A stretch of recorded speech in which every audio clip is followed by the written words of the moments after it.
Martin Bourboulon's French romantic drama film Eiffel presents a passionate telling of the life and works of the famous engineer Gustave Eiffel. Claiming itself to be freely inspired by real facts, it briefly accounts the life of Gustave during the construction of his most renowned work, with the intertwining of a fictional romantic relationship. There is nothing too spectacular about Eiffel's use of the cinematic form and techniques, as it does its job fairly well, and its narrative works too, albeit it being a historically false one. Overall, the film is a decent watch, but without many historical facts, which it seems to have at first glance. In 1886, Gustave Eiffel was a civil engineer renowned all over the world for his works in the form of remarkable bridges, towers, and other monuments. At a semi-public gathering, the man is presented with an honorary citizenship of the United States of America for having constructed the inner structure of the Statue of Liberty, which would protect it from heavy winds and storms. Sometime later, he wants to be involved in the construction of a metro station in Paris when two men in his team come up with the idea of a four-legged tower, 200 meters long.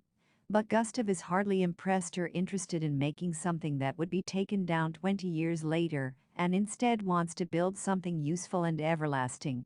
To get his metro projects sanctioned, he would need to meet with the Minister of Commerce, and in order to reach the high-positioned man, he gets in touch with Antoine de Ristac, a journalist close to the ministry.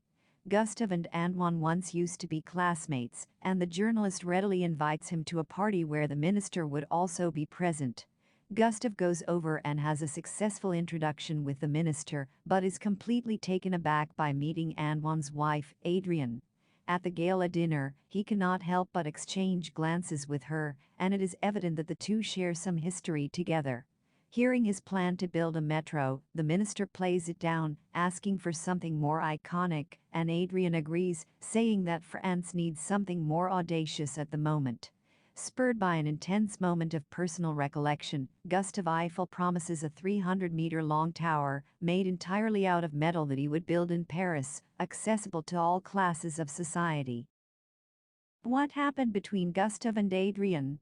Although Gustave denies to have any word with Adrienne in private after the party, he is visibly drawn to the woman as he goes around her neighborhood to get more glimpses of her.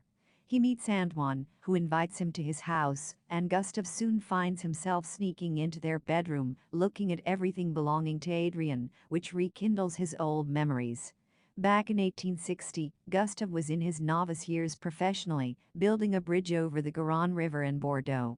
An upfront and honest team leader, he marched up to the local wealthy Borges household, who were partly funding the project, asking for more funds to ensure the safety of his workers. It is here that he first met Adrienne, the daughter of the patriarch, who had instantly made a connection with the young engineer with her charm and extrovert nature.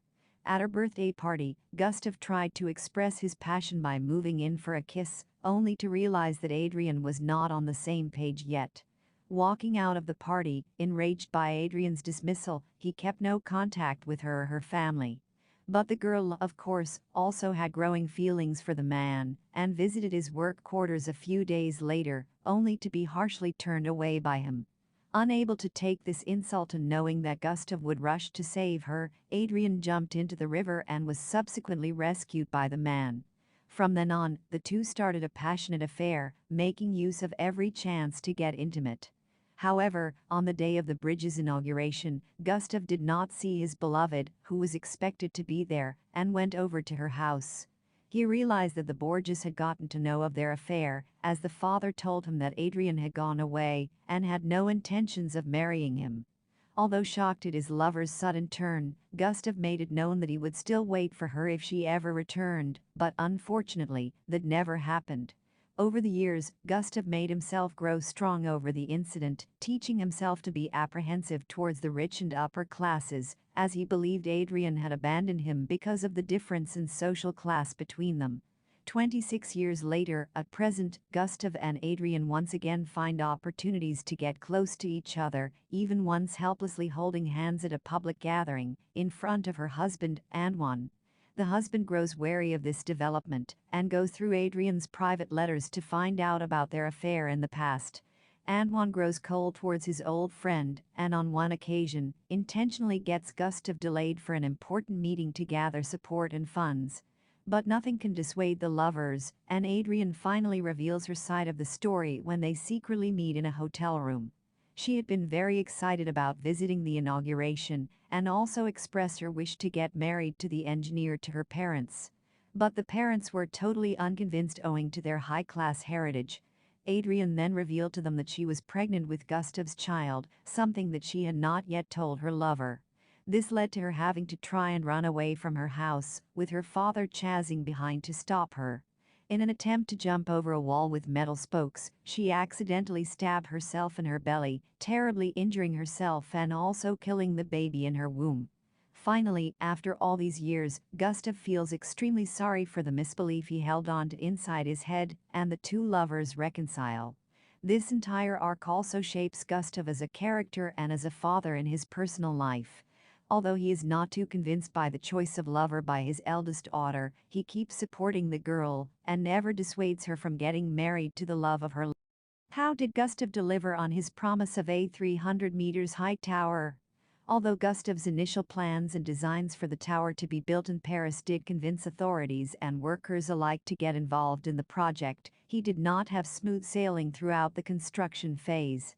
Concerns about safety, particularly from neighboring localities, about the site of construction being right beside the Seine River, were raised from the very beginning.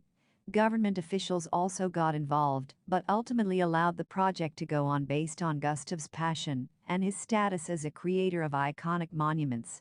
Certain sections of the population, including artists, also objected to the construction of such an industrial-looking structure in the Paris skyline. Along with all these troubles, Gustave's deteriorating relationship with the resourceful journalist Antoine also affected his status, as the press and government officials started removing their support for him. All of this finally led to a shortage of funds, which resulted in a workers' strike at the site, and construction was halted. But the man's passion knew no end as he managed to encourage his workers to restart construction once again, and this time he took a very active role in the process. Within an unexpectedly short time of a few weeks, Gustave managed to complete the structure till first base, which ensured that he would keep receiving government funds to continue with it. Do Gustave and Adrienne get to stay together? Adrienne now comes clean to her husband about her love for Gustave and asks to be separated. However, Antoine makes it very clear that he would not let her leave him in any circumstance. One night, they take a carriage and go to meet Gustave at the construction site.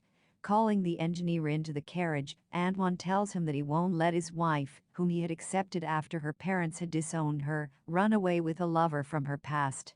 He announced that they would be leaving Paris soon and that he could destroy Gustave's reputation by revealing his secrets and writing slander against his name. Gustave is clearly heartbroken by this, but has no option but to express his feelings through his other love at the moment, the tower. The next morning, he orders that all bolts be replaced with rivets so that the tower can never be taken apart. The construction is finally complete, and massive crowds gather for its inauguration. Amidst the crowd, Gustave sees the face of Adrienne, who has come to applaud his passionate work, but soon leaves without making any contact with him. As Gustave walks onto the tower's balcony, the camera closes in on his notebook where he has written Adrienne's name, with the letter A drawn with an outline of the Eiffel Tower. Gustave obviously makes his monument ultimately become an icon of his love for Adrienne. There was no plausible way that he could have had the love of his life stay with him, and so he decided to express his passion, love, perhaps even anger and frustration, all through the iconic tower that still lives on as a marker of modern industrial civilization. There is, of course, no historical evidence for the presence of any woman like Adrienne in Gustave's life, despite the man having maintained a regular record of his life. Neither was Gustave Eiffel such a class-conscious man as the film portrays him to be.